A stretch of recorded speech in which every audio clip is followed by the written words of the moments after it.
নমস্কার বন্ধুরা, আপনার ভিডিওতে যদি কপিরাইট এসে থাকে তাহলে এই ভিডিওটা আপনার জন্য। তাহলে দেখে নিন কিভাবে কপিরাইট থেকে আমরা ডিলিট করব এবং পেজটাকে সুরক্ষিত রাখবো। প্রথমে থ্রি লাইনে যাবেন, ফেসবুক খোলার পরে এখানে যাওয়ার পর সেটিংসে যে সাপোর্ট ইনবক্স, এখানে আপনারা পাবো ইওর অ্যালার্ট। যাওয়ার পরে এখানে দেখাচ্ছে ইওর ভিডিওস কপিরাইট।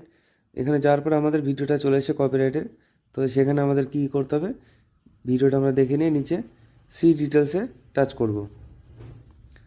তারপরে আমাদের ভিডিওটা এখানে চলে এসে আবার আমাদের কন্টিনিউ করতে হবে। নেক্সট আমাদের কী করতে হবে, আরেকবার কন্টিনিউ করতে হবে। কন্টিনিউ